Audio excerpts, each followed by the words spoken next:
Shawna and Jody here with Real Sisters, Real Talk. We're glad to have you joining us as we talk about growing in our faith with God.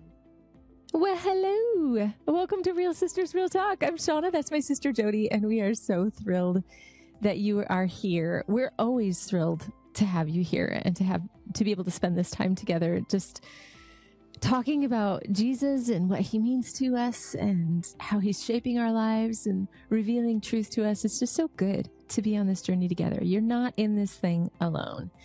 And especially we're happy to be with you this week because it's Holy Week. We are just days away from Easter as this podcast is dropping. And that brings back for me, Jodes, like a flood of childhood memories of Easter. So Jody is my real sister. If you didn't know that, we're not like just spiritual sisters. We have the same mom and the same dad. So we grew up in the same household and we had some pretty wonky traditions. We did. We lived right, the 91 freeway is right behind our home and where we grew up. And so I just like talk about wonky traditions.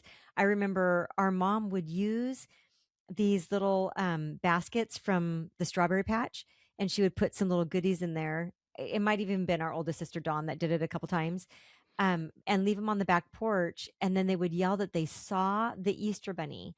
So we would run to the back door and they would say, "Did you see him? Did you see him? He just jumped over the wall, jumped on his motorcycle and drove away." And we believed them. We did. And the funny thing is, like, as they said, like, run to the door, like, because somebody rang the doorbell. It was the Easter bunny, but somebody rang the doorbell. So we would run to the door where the doorbell had rung, and the baskets would be there, but the bunny would be gone. But the people in the back of the house would be like, yeah, I saw him. He hopped on his motorcycle and he took off. So we were convinced that the Easter bunny took care of business, got to everybody's house on a motorcycle. That's how it happened at our house. He needed a motorcycle to get I away. don't know. I think it's awesome. I love it.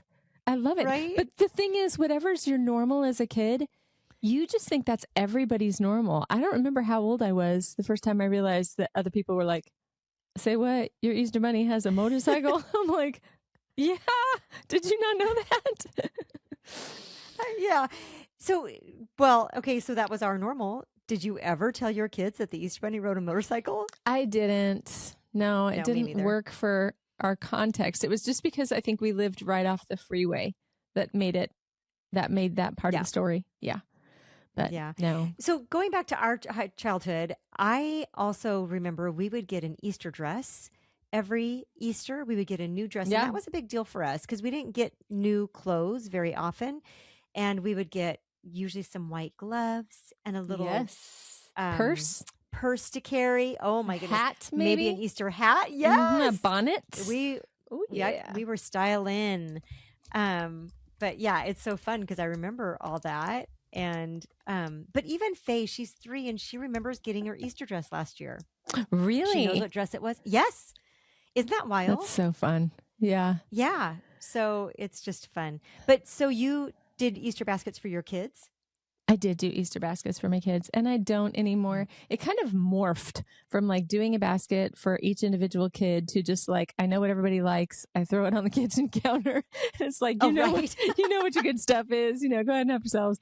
So yeah. And we haven't had the privilege of being able to celebrate Easter with the grandkids yet because they are on a different continent. Okay. But do you do Easter baskets for everyone? I do. I still do Easter baskets for the kids, and then I do them for the grandkids. I will say the Easter baskets for the kids have gotten smaller. It's, their favorite candy and a couple other things in there, and then probably a gift card in each basket, where the grandkids have gotten larger, and there's goodies and a little toy or two and some little clothes or swimsuit. That's or, so fun. That's just a ton of fun to be able to do that for them. Yeah. So I even have their own Easter baskets that I keep here at the house. So yeah, Faze is in the shape of a chicken, and Jones, I gave him Ty's old one. That is, that's adorable. It's sweet. That is so cute. So I have to tell you, one of my favorite Easter memories that comes to mind for me right now was in my adulthood, but it has to do with you. Oh, We lived in do tell. Arizona. I know. We lived in Arizona, and you know what I'm going to say before I say yes, it. I do. You came to visit with your family. We were grown-ups. We were married. We had kids of our own. My absolute favorite Easter candy is these Whopper eggs. They have like a hard shell on the outside. Then there's a thin layer of chocolate. And then there's like a Whopper on the inside. Favorite. Love them so much. But what we did with them, I don't know when this started, but we would lick them and then like put like their lipstick on our face because they're kind of chalky and they like, so anyway, you and I ended up eating these Easter candies and we painted our faces like. I do remember this. And we were what, Jody? Not just lipstick. Like in our 30s? At least. Yep. Yeah. That is so fun. That is I so should funny. try to Yep. find those pictures. That would be fun to put that on Instagram. That would be, oh my goodness. That is such a good idea if we could find those. If we could find They them. might not have even been digital. They might have, we'll have to see I if we know, can find those right? and put them on. Yeah, that would be really fun. Too We fun. had fun. We had the guys painting their faces too, the husbands. And so, yeah, it was an or all at least play. putting the lipstick on. It was definitely it an was all really play. fun. Yeah. That's just awesome. Seizing the moment, right? Yes. And Yeah. having fun. You know, as Yeah. we're getting closer, it is Easter week, it's Holy Week. And as we're getting closer, I just would love to touch base real quick on, you know, this is the last of the Lenten season.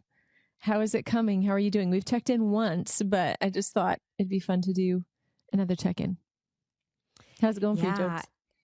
So honestly, I would have to say, I have in the Lent season decided to add on.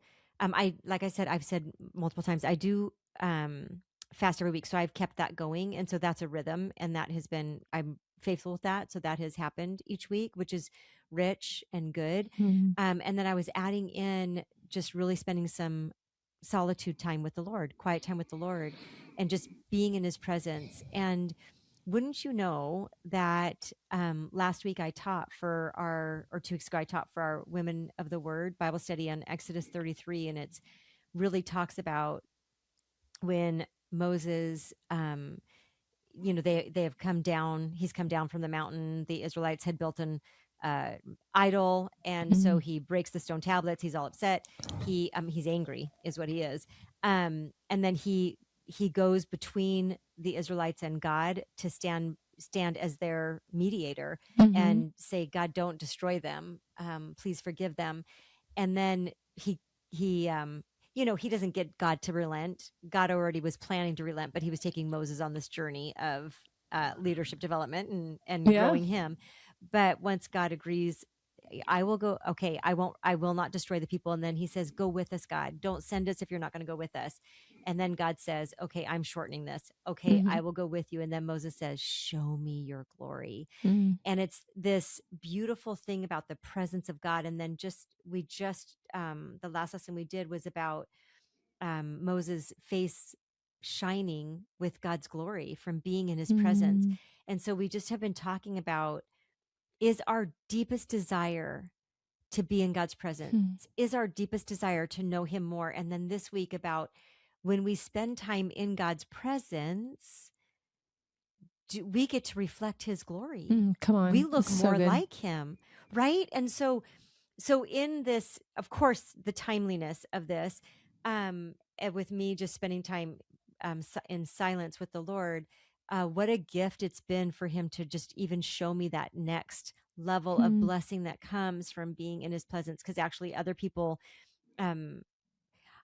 get a much better version of me when I have spent time in the presence of the Lord.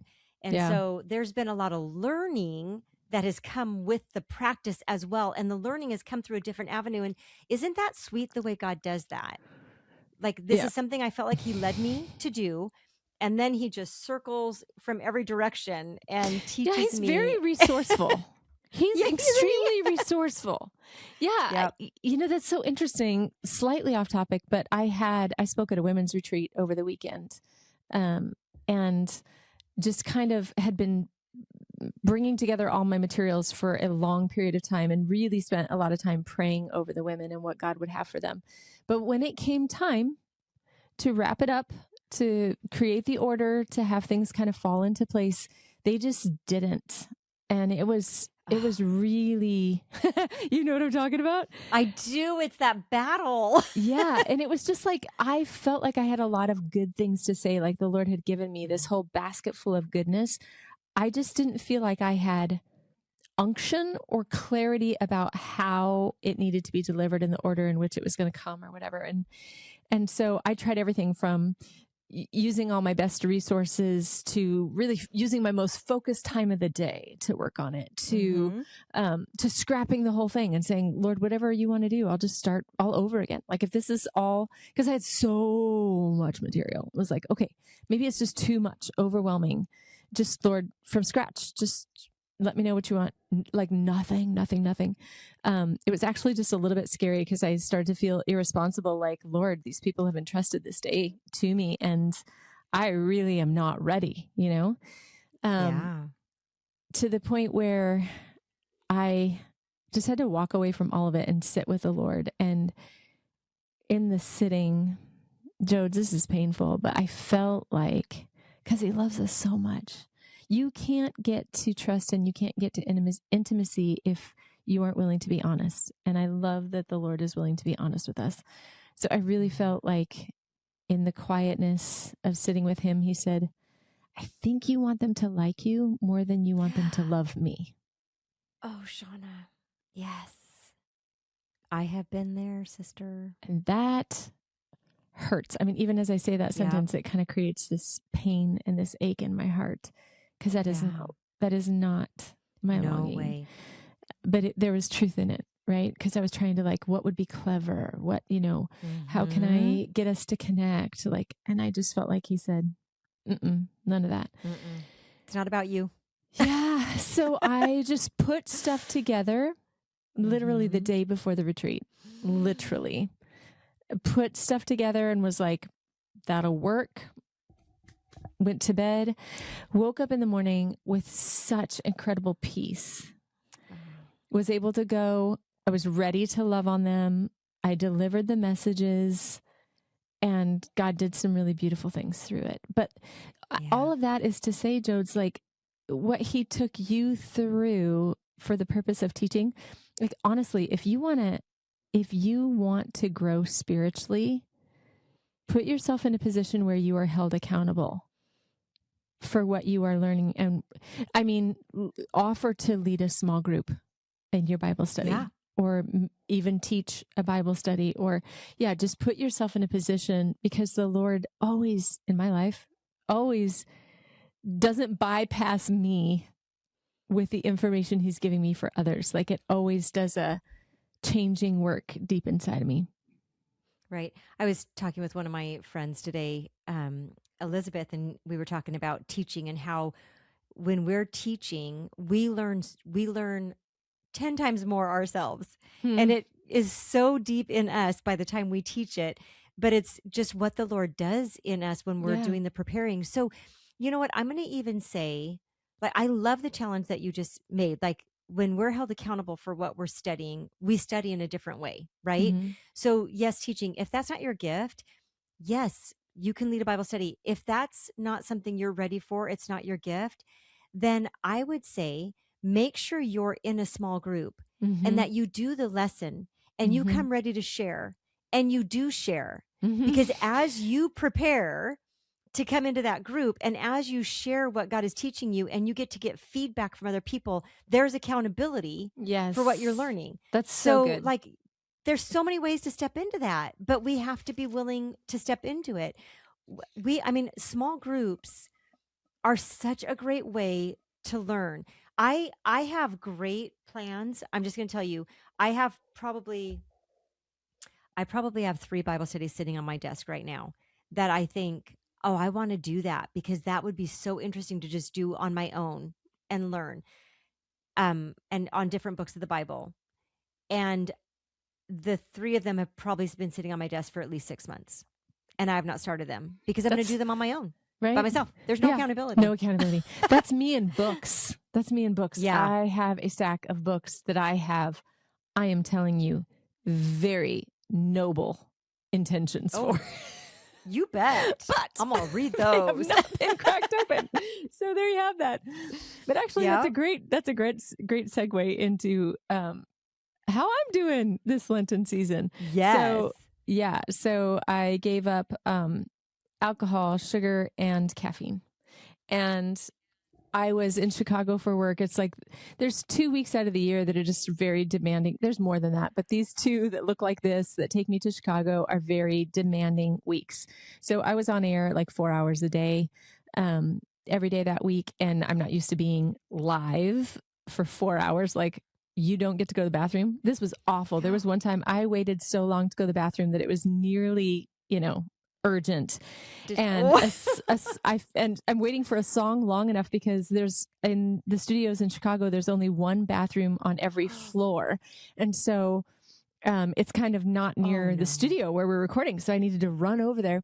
So anyway, I wait for a 4-minute song. And as soon as it starts playing, I run to the bathroom and they've got caution tape across the hallway and they're cleaning it. And I'm like, no. Yeah, I know. Oh, no. So this is behind the curtain of the world of radio. Yeah. But anyway, I was on my way home from that week and I was kind of proud of myself because I'd worked really hard. I really gave it my all. And you and I have talked about this a million times. You can find an episode on this if you want to, but I felt like I deserved something, Jodes. A little treat. Come on. So there's always they cater in meals for us when we're doing this week because of the demands and such. So anyway, there's food there, but there's this basket that has like Snickers and Starbursts and whatever else. So yeah, I grabbed a Snickers and a Starburst. And I was driving home, got a 3-hour drive home from Chicago. I cracked open that Snickers. Now, may I remind you? I thought you were going to say you cracked open a tooth. Okay, go. You cracked open the Snickers. I cracked That's open better. the Snickers. That's better. No, but listen, it's not better because I said I wasn't going to have sugar. Right. There's that judgy face again. No, I'm just kidding. Yeah, I had said no sugar for Easter for all of the Lent season, right? So I rip open this Snickers wrapper and I devour this Snickers bar and it was delicious, but it was gone so fast. So I opened up the Starburst and this is a real commitment to sin. I have to tell you, because like the Snickers, it was one rip and but the Starburst was like, you have to open the package and then you have to open every individual Starburst. And I was committed. I was absolutely committed to finishing what I had started. It was like a ridiculous amount of sugar. And afterwards I was like, well, that was really silly and, unnecessary. And I felt like the Lord was saying to me in this moment, there's always going to be a counterfeit option for you. Oh, wow. Do you want the quick, easy counterfeit, or do you want the real thing? Because what did you really need in this moment? Did you really need all that sugar? Or did you need, did you need to know that I'm well pleased with what took place this week? Because the Snickers and the Starburst, it's gone, And so anyway, it just was, I'm sharing that with you, because I'm not perfect. And B, one of the things that I learned out of that was the counterfeit thing for sure. But also I think resilience is greater than perfection. So when I blew it, I didn't go, well, there goes the Lenten season. I guess I can just, have Starbursts and Snickers every day. No, it was a time to recommit, a time to reset and to move forward. And I haven't had sugar since, praise God. And hopefully I won't until I'm painting my face with Easter eggs in just a few days. Right. Okay, so can I also point out, so it's not a time to give up, but it's also not a time to shame yourself. Right.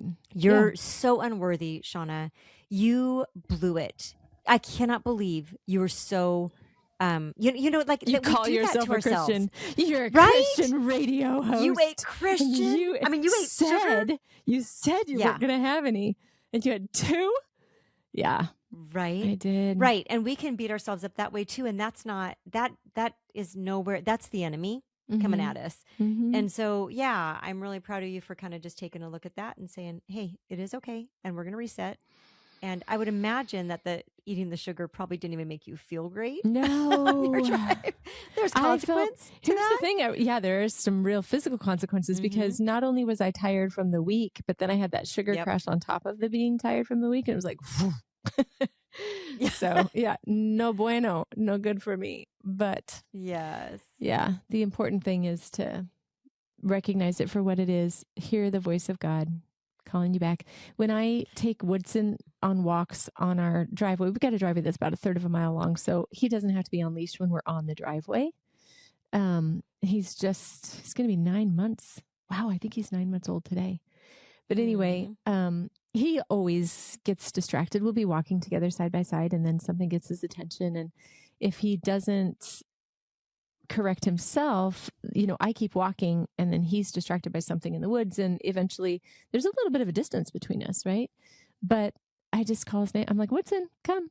And then he comes and he joins me again and he walks with me. And I think that's a picture of what it looks like when we get distracted or we get off track or we mess up, we deeply commit to eating all the sugar. The Lord just calls our name and invites us to walk with him again. And then he used that as a sweet teaching time with you of just asking you, Shawna, is that really what you wanted? Mm-hmm. Like the counterfeit, was it better than what I had to offer? So like how sweet of him to use that as a teaching with you too, as you looked to him in it, right? But we have to look to him. Yeah. So you might have I've kind of forgot it was Lent season. I mean, if that's where you are right now, that's okay, because the Lord right now through this conversation, through your listening, is calling your name again. And it's an opportunity to just get back on track for the next couple of days as we prepare for Easter.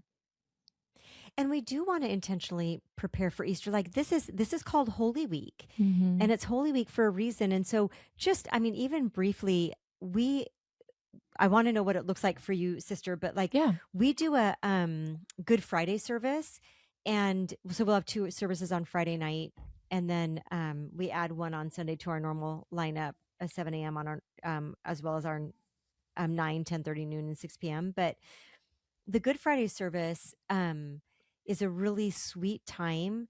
Like we need to mark the day, Good Friday.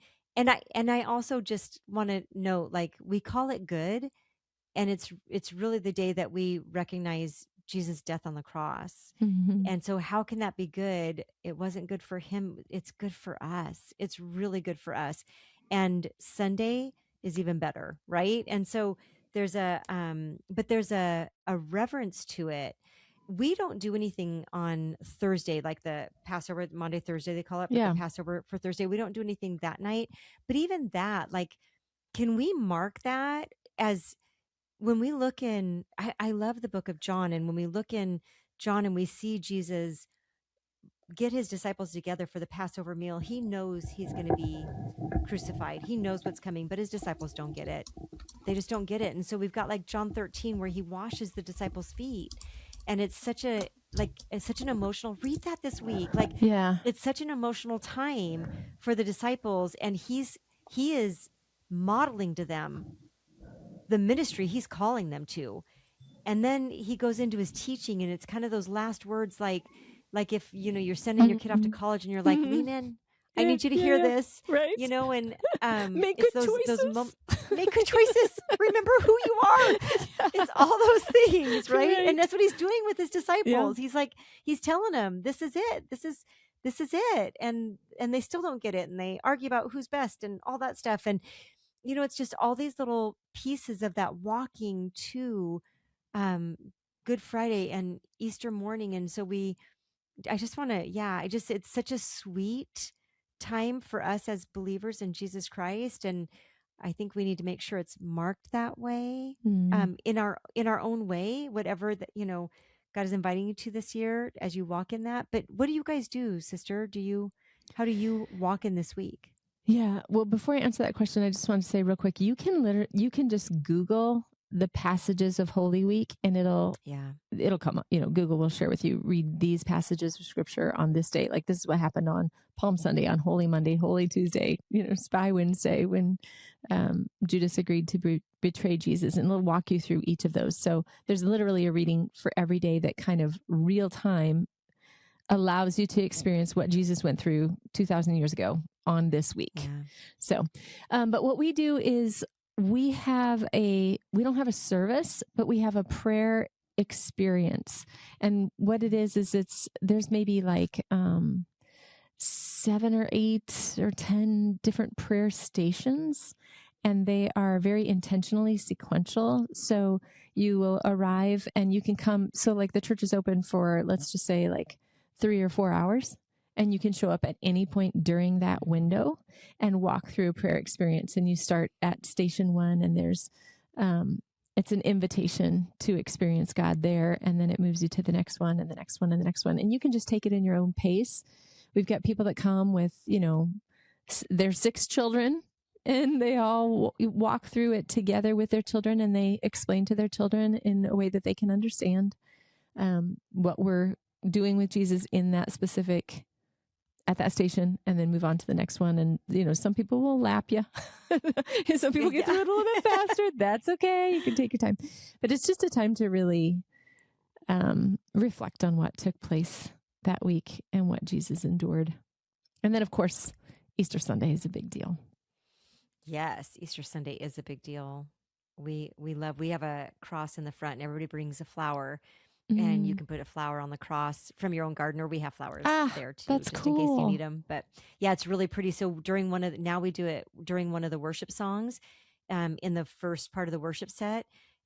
People just line up and bring it's really beautiful. It really is. It's like it's really sweet as people just line up and move forward and put flowers in the cross. So it's really pretty. I just had this flashback memory. Do you remember when we were little going to the sunrise service on Easter Sunday? Oh, it was the yes. only time of the year that they ever had a sunrise service.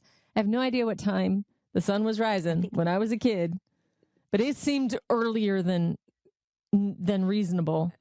But I loved that service so much. And we would sit outside for that Easter service. It was chilly. We thought we were so cold. We were so cold. In our little dresses with our white socks. We had to wear our Easter dresses. Yeah. Bare legs and white gloves. But yeah, that's a sweet memory. The church we grew up in has a big grass area. And so we would do the sunrise service out on the grass area. And it really was amazing. And then we would go out for breakfast together. And it was just, it was a really amazing, fun service. So I remember that well. Special time. And it was different. It was kind of set apart. Easter Sunday looked different. Yeah. Yeah, absolutely. Yeah. Well, so whatever it honestly, is. Yeah, go ahead. Go ahead, sister. I was just going to say that as the week kind of wraps up and as we head into Easter, just from both Jody and I, we just want to wish you a very happy Easter and pray that you have a time of sweet intimacy with the Lord. Yeah. This is a very special week in our Christian calendar. And so we definitely want it to look different. We want to go into it intentionally and mindful. And just like Shawna said, we hope it's a very blessed time, and we'd encourage you to set some time aside to sit with the Lord, read those scriptures that Shawna had mentioned. We as a church, also as Emmanuel Church, have put out videos of the book of Luke of Passover week, or Holy Week. And so if you want to watch those videos, they're accessible on our YouTube channel or our website. But we'd love to have you join us in that too. So just be intentional as we walk in this Holy Week and get to Sunday, where we get to celebrate in amazing ways. As you walk in this week, remember we serve a real God, and He really does love you.